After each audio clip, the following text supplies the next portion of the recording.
नमस्कार दोस्तों, स्वागत है आपका हमारे official YouTube channel GS by Niyat sir में। कैसे हैं आप सब? मैं उम्मीद करता हूं स्वस्थ होंगे, मस्त होंगे, अपनी तैयारी में व्यस्त होंगे। बट आज की जो क्लास है ये टेस्ट पेपर जो है 80 है और बहुत ही महत्वपूर्ण सेगमेंट होने वाला है, क्योंकि यहाँ पे भी हम लोग 20 क्वेश्चंस देखने वाले हैं और सभी के सभी प्रश्न महत्वपूर्ण हैं। कोई भी प्रश्न अगर आप हल्के में लेते हैं तो आप जो है गलतियाँ कर रहे हैं। मैं मानता हूं कि 148 में अगर आपको फाइनली जगह बनानी है तो जो यहाँ से कंटेंट दिया जा रहा है वो परम उपयोगी है। आप अगर इसे तैयार करते हुए आगे बढ़ रहे हैं तो उसमें कोई डाउट्स नहीं है कि आपका जो है फाइनल सिलेक्शन ना हो पाए। बस हाँ, उसे मेंटेन करते हुए आगे बढ़ना है, उसे कवर करते हुए आगे चलना है। टेस्ट पेपर 80 में कितने स्कोर आपके सही जाते हैं आपको कमेंट के माध्यम से ज़रूर बताना है। प्रश्न संख्या 1 कहा जा रहा है, कैलाश मंदिर कहाँ स्थित है? कैलाश मंदिर बेटा कहाँ पे स्थित है? ऑप्शंस दिया गया, अजंता गुफा, एलिफेंटा गुफा, एलोरा गुफा या फिर कन्हेरी की गुफा। राइट आंसर किसके साथ जाएगा? तो बेटा कैलाश मंदिर आप सब जानते हैं महाराष्ट्र के औरंगाबाद वाले बेल्ट में स्थित है, एलोरा की गुफा में स्थित है। एलोरा में कुल मिला के कितनी गुफाएं पाई जाती हैं? 34 गुफाएं पाई जाती हैं। इन 34 गुफाओं में किस किस धर्म की गुफाएँ हैं? तो यहाँ 3 धर्म की गुफाएँ हैं, बौद्ध धर्म, ब्राह्मण धर्म और जैन धर्म। बौद्ध धर्म से संबंधित गुफाएँ कितनी हैं? तो 1 से 12 तक की हैं। ब्राह्मण धर्म से संबंधित गुफाएं कितनी हैं? तो 13 से 29 तक की हैं। जबकि जैन धर्म से संबंधित गुफाएं कितनी हैं? तो 30 से 34 तक की जो गुफाएं हैं उनका संबंध जैन धर्म से। तो कैलाश मंदिर किस धर्म में आएगा? ब्राह्मण धर्म में आएगा, क्योंकि कैलाश मंदिर जो गुफा है ये गुफा संख्या 16 में स्थित है। तो इतना डाटा आपको फर्स्ट वाले क्वेश्चन से सदैव याद रखना है, काम आपका बन जाएगा। यहाँ से क्वेश्चंस घुमा के पूछता है तो ये पूछ लेता है एलोरा कहाँ पे है? महाराष्ट्र में है। कई बार ये पूछता है किस जनपद में है, तो आपको औरंगाबाद भी नाम याद रखना होगा। किसके पास स्थित है? तो अजंता के पास स्थित है। अजंता कहाँ पे है? महाराष्ट्र के औरंगाबाद में ही स्थित है। अजंता गुफा में कितनी गुफाएं पाई जाती हैं? 30 गुफाएं पाई जाती हैं। तो ये सब डाटा जब आप याद रखेंगे तब जाके आपका काम बनने वाला है। मैं उम्मीद करता हूँ आप लोग प्रीवियस वाले बैच के हैं तो निश्चित रूप से आपको ये सब डाटा कंठस्थ है। तो प्रश्न संख्या 1 का राइट आंसर क्या हुआ बेटा? एलोरा गुफा में गुफा संख्या 16 में स्थित है। एलोरा की जान भी कैलाश मंदिर ही है, ये भी याद रखना है, क्वेश्चंस पूछा गया है। थोड़ा सा अगर भाषा घुमा के पूछता है तो अक्सर लोग कंफ्यूज हो जाते हैं और जो है वो आंसर्स बदलने की चेष्टा करने लगते हैं, जबकि ऐसा नहीं है। प्रश्न संख्या 2 कह रहा है, एलोरा में इंद्र सभा के नाम से किस गुफा को जाना जाता है? इंद्र सभा के नाम से कौन सी गुफा है बेटा? ऑप्शंस दिया गया, गुफा संख्या 13, गुफा संख्या 14, गुफा संख्या 32 या फिर गुफा संख्या 33। तो एलोरा गुफा में इंद्र सभा के नाम से फेमस जो गुफा है वो गुफा संख्या 32 है। राइट आंसर जो है सी के साथ बैठेगा। आप जानते हैं गुफा संख्या 32 का संबंध किस धर्म से होगा? तो ये जैन धर्म से संबंध रखेगी, जैन धर्म। ठीक है, एलोरा में 3 धर्म पाए जाते हैं, बौद्ध, ब्राह्मण और जैन, तीनों धर्मों से संबंधित गुफाएं यहाँ मिल रही हैं। तो इसका राइट आंसर जो है सी होगा, गुफा संख्या 32 इंद्र सभा के नाम से विश्वविख्यात है। प्रश्न संख्या 3 की तरफ बढ़ते हैं। 3 में कहा गया, पंचमढ़ी क्षेत्र के चित्रों को प्रकाश में लाने का श्रेय किसका रहा है? तो ऑप्शंस हैं DH गार्डन साहब, मनोरंजन घोष साहब, इनमें से कोई नहीं, या फिर स्टुअर्ट पिगॉर्ड। तो पंचमढ़ी क्षेत्र को खोजने का श्रेय किसके पास है बेटा? ऑप्शंस में देख करके अगर आप राइट आंसर मानेंगे तो DH गार्डन साहब यहाँ पे राइट आंसर बनेंगे। ए राइट आंसर बन रहा है। प्रश्न संख्या 4 की तरफ बढ़ते हैं। 4 में कहा गया, घोड़ मगर स्थित है कहाँ पे है घोड़ मगर बेटा? ऑप्शंस दिया गया, भोपाल, एलोरा, अजंता या फिर मिर्ज़ापुर। तो बेटा घोड़ मगर की अगर हम लोग बात करें तो ये उत्तर प्रदेश में स्थित है और मिर्ज़ापुर वाले बेल्ट में स्थित है। तो राइट आंसर जो है डी के साथ जा रहा है। घोड़ मगर कहाँ है? मिर्ज़ापुर में पाया जाता है। नेक्स्ट प्रश्न संख्या 5 की बात करते हैं। 5 में कहा गया, अल्टामीरा की गुफाएं हैं कहाँ पे हैं बेटा? ऑप्शंस दिया गया, काबुल, स्पेन, कैरो या फिर रोम। तो अल्टामीरा की जो गुफाएं हैं वो मूल रूप से कहाँ पाई जाती हैं? तो स्पेन में पाई जाती हैं। राइट आंसर जो है बी के साथ बन रहा है, Spain is the right answer. Next प्रश्न संख्या 6 की बात करते हैं। 6 में कहा जाता है असित कुमार हलधर और नंदलाल बोस ने किस सन में बाघ गुफाओं की प्रतिलिपियां तैयार की। जो बाघनी नदी के किनारे स्थित है बाघ गुफा, उसकी प्रतिलिपियां कब तैयार की? 1920, 1921, 1922 या फिर 1917। तो असित कुमार हलधर और नंदलाल बोस साहब जाते हैं बाघ गुफा की प्रतिलिपियां तैयार करने के लिए, तो वो सन होता है 1921 का। राइट आंसर बी के साथ बन रहा है, 1921 is the right answer. Next प्रश्न संख्या 7 की बात करते हैं। 7 में कहा गया भित्ति चित्रण की कला भारत में कहाँ से प्रारंभ होती है? भित्ति चित्रण की कला भारत में कहाँ से स्टार्ट होती है बेटा? ऑप्शंस दिया गया अजंता से, वैदिक काल से, बौद्ध धर्म से या फिर जोगी मारा से। तो भित्ति चित्रण की कला भारत में कहाँ से स्टार्ट होगी बेटा? राइट आंसर होगा जोगी मारा से। जोगी मारा से भारत में भित्ति चित्रण की कला स्टार्ट हो जाती है। जोगी मारा इज द राइट आंसर बन रहा है, यानी D is the right answer. प्रश्न संख्या 8 की बात करते हैं। 8 में कहा गया जयपुर शैली पर सर्वाधिक प्रभाव किस शैली का रहा है? तो सबसे ज़्यादा प्रभाव किस शैली का रहा है बेटा? ऑप्शंस हैं कंपनी शैली, बंगाल शैली, पहाड़ी शैली या फिर मुगल शैली। तो जयपुर शैली पे सबसे ज़्यादा जो प्रभाव स्थापित कर पाई है वो मुगल शैली कर पाई है, क्योंकि मुगलिया शैलियाँ जो है मूल रूप से जयपुर शैली के जस्ट बाद वाली है, यानी जस्ट पहले वाली है, तो इसलिए इसका प्रभाव लास्ट में दिखाई देगा ही देगा। तो राइट आंसर सी के साथ बन जाएगा, मुगल शैली is the right answer. Next प्रश्न संख्या 9 की बात करते हैं। 9 में कहा गया चित्रकार मनोहर किस लघु चित्र शैली के लिए चित्रकार थे? ऑप्शंस हैं किशनगढ़ शैली, चंबा शैली, मेवाड़ शैली या फिर जयपुर शैली। तो बेटा मनोहर के बारे में पूछा गया है, डाटा इंपॉर्टेंट है, बहुत महत्वपूर्ण क्वेश्चन है।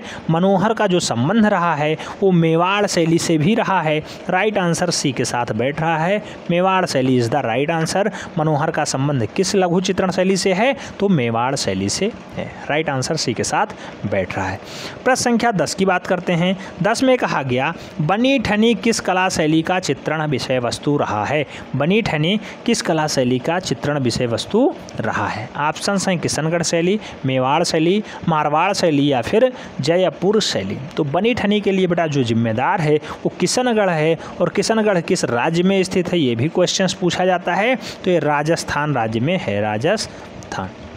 आजकल बहुत ज़्यादा चर्चा का विषय बना हुआ है राजस्थान। आप जानते होंगे एक निर्मम हत्या हुई है, उसको सरकार जो है गंभीरता से ले और उस पर जो है कठोरतम कार्रवाई की डिमांड हो रही है। हालांकि 33 लाख रुपए और एक सरकारी नौकरी पे बात जो है बन गई है, लेकिन थोड़ा सा और मेहनत करना चाहिए सरकार को, और जो हत्या करने वाले लोग हैं उनको कठोरतम कार्रवाई दे, जिससे जो है भविष्य में ऐसी घटनाएं ना घटें।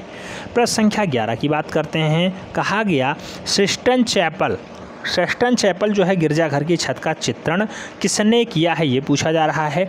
ऑप्शंस में नाम दिया गया Rembrandt, Michelangelo, Piet Mondrian, Leonardo da Vinci या फिर माइकल एंजिलो। तो सेस्टन चैपल की छत जो है मूल रूप से गिरजाघर की छत पे ये चित्रित है सेस्टन चैपल, और मूल रूप से किसने बनाया है? तो माइकल एंजिलो ने बनाया है।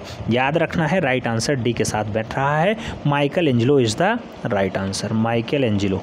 ठीक है, डाटा इंपॉर्टेंट है, क्वेश्चंस महत्वपूर्ण है, स्टार लगा लीजिएगा, याद रखिएगा। प्रश्न संख्या 12 की बात करते हैं।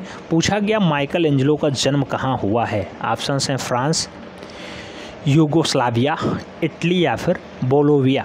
तो बेटा माइकल एंजिलो का जो संबंध रहा है, जिनका जन्म होता है वो इटली में होता है। राइट आंसर बी के साथ बैठ रहा है, Italy is the right answer, यानी B is the right answer बन रहा है, सदैव याद रखना है। नेक्स्ट प्रश्न संख्या 13 की बात करते हैं। 13 में पूछा गया the virgin of the rocks चित्र संग्रहित है, कहाँ पे रखा हुआ है? तो द वर्जिन ऑफ रॉक्स जो चित्र बनाया गया है वो कहाँ रखा गया है? तो ऑप्शंस दिया गया the Libre museum, British museum, Vatican museum या फिर विक्टोरिया एंड अल्बर्ट म्यूजियम। तो बेटा the virgin of the rocks जो है सुरक्षित रखा गया है वो रखा गया है द लिब्रो म्यूजियम, यानी A is the right answer बैठ रहा है यहाँ पे, एकदम सही राइट आंसर ए बन रहा है। प्रश्न संख्या 14 की तरफ बढ़ते हैं। 14 में कहा गया थियोडर जेरेकॉल्ट किस कला आंदोलन के अंतर्गत आते हैं? थियोडर जेरेकॉल्ट किस कला आंदोलन के अंतर्गत आते हैं? ऑप्शंस हैं नवशास्त्रीयवाद, रोमांसवाद, प्रभाववाद या फिर यथार्थवाद। तो थियोडर जेरेकॉल्ट जो है मूल रूप से किस कला आंदोलन के अंतर्गत आते थे? रोमांसवाद के अंतर्गत आते थे। राइट आंसर जो है रोमांसवाद बन रहा है, यानी B is the right answer बन रहा है। डाटा इंपॉर्टेंट है, नोट डाउन कर लीजिएगा। हालांकि ये सब नाम आपके सिलेबस में तो नहीं है, लेकिन ये विविध में आ जाते हैं, इसलिए इन्हें भी आपको पढ़ना है। प्रश्न संख्या 15 की बात करते हैं। पूछा गया डिवाइन कॉमेडी का चित्रकार कौन है? डिवाइन कॉमेडी के चित्रकार कौन है? ऑप्शंस दिया गया विलियम ब्लैक, जॉन कांस्टेबल, देलाक्रा या फिर जेरिको। बेटा डिवाइन कॉमेडी को चित्रित करने का जो काम रहा है वो विलियम ब्लैक साहब का रहा है। राइट आंसर ए के साथ बैठ रहा है, William black is the right answer, A is the right answer. Next प्रश्न संख्या 16 की तरफ बढ़ते हैं। 16 में कहा गया इनमें से किस चित्रकार ने 2 मई को चित्रित किया? 2 मई हो या फिर 3 मई हो, किसने चित्रित किया है? ऑप्शंस हैं फ्रांसिस गोया, ओजोन दे लाफ्रा, एलिग्रोको या फिर गॉस्ताव कुर्वे। तो बेटा 2 मई हो या फिर 3 मई हो, दोनों को चित्रित करने का काम फ्रांसिस्को गोया का रहा है। फ्रांसिस्को गोया इज़ द राइट आंसर बन रहे हैं, यानी A is the right answer. Next प्रश्न संख्या 17 की बात करते हैं। 17 में कहा गया है ऑप्टिकल मिक्सचर किस आंदोलन से संबंधित है? ऑप्टिकल मिक्सचर किस आंदोलन से संबंधित है? ऑप्शंस हैं प्रभाववाद, यथार्थवाद, बिंदुवाद या फिर प्रतीकवाद। तो बेटा ऑप्टिकल मिक्सचर का जो संबंध रहा है वो किससे रहा है? वो प्रभाववाद से रहा है। ए राइट आंसर बन रहा है, प्रभाववाद is the right answer. Next प्रश्न संख्या 18 की बात करते हैं। 18 में पूछा गया है तृण पर भोजन, बहुत फेमस क्वेश्चन आ गया बेटा। तृण पर भोजन प्रसिद्ध चित्र किस चित्रकार ने बनाया है? तो तृण पर भोजन को चित्रित करने का काम किसका रहा है? ऑप्शंस हैं एडवर्ड माने या फिर मोने या फिर रेम्ब्रा या फिर डेगा। तो बड़ा तृण पर भोजन करने का जो चित्रण बनाया गया है वो एडवर्ड माने के अनुसार बनाया गया है। माने मोने दोनों नाम हैं, लेकिन एडवर्ड माने राइट आंसर बनेंगे। तृण पर भोजन को किसने बनाया? एडवर्ड माने ने बनाया है। राइट आंसर ए के साथ बैठ रहा है, A is the right answer. Next प्रश्न संख्या 19 की बात करते हैं। पूछा गया हरी पट्टियाँ किसका चित्र है? हरी पट्टियाँ किसका चित्र है? ऑप्शंस हैं रेम्ब्रा, हेनरी मातिस, गोया या फिर पिकासो। तो हरी पट्टी को जो है बनाने का काम मूल रूप से हेनरी मातिस जी का रहा है। राइट आंसर सी के साथ बैठ रहा है, Henri Matisse is the right answer. Henri Matisse is the right answer, यानी C is the right answer. Test paper 80 का लास्ट क्वेश्चन कह रहा है प्रगतवादी कलाकार समूह की घोषणा पत्र किसने लिखा है? तो प्रगतवादी कलाकार समूह के घोषणा पत्र को किसने लिखा है बेटा? ऑप्शंस हैं एस रजा, गाय तांडो, एफ सुजा या फिर KH आरा। आप जानते होंगे प्रगतिवादी कलाकार समूह जो है ये कौन होता है? पैग होता है, पैग। 6 लोग अलग होते हैं, 1946-47 में मूल रूप से बना देते हैं। NCERT के अनुसार बहुत सारे डाटा दिए गए हैं, 1945, 46, 44, 45 सब दिया गया। लेकिन बम्बई में कलकत्ता ग्रुप की प्रदर्शनी से प्रेरित होकर के ये 6 युवा आते हैं और जब बम्बई से निकलते हैं तो मूल रूप से ऐसा घोषणा पत्र लिखते हैं। तो प्रगतिवादी कलाकार समूह की घोषणा पत्र को किसने लिखा है? तो वो लिखा गया है किसके द्वारा? FN सुजा के द्वारा लिखा गया है। राइट आंसर सी के साथ बैठ रहा है। तो ये थे 20 क्वेश्चंस। कितने क्वेश्चंस आपके सही गए हैं कमेंट के माध्यम से आपको ज़रूर छाप देना है। मैं उम्मीद करता हूँ ज़्यादा से ज़्यादा क्वेश्चंस आपका सही हुआ होगा। मिलते हैं नेक्स्ट वीडियो में, तब तक के लिए जय हिंद।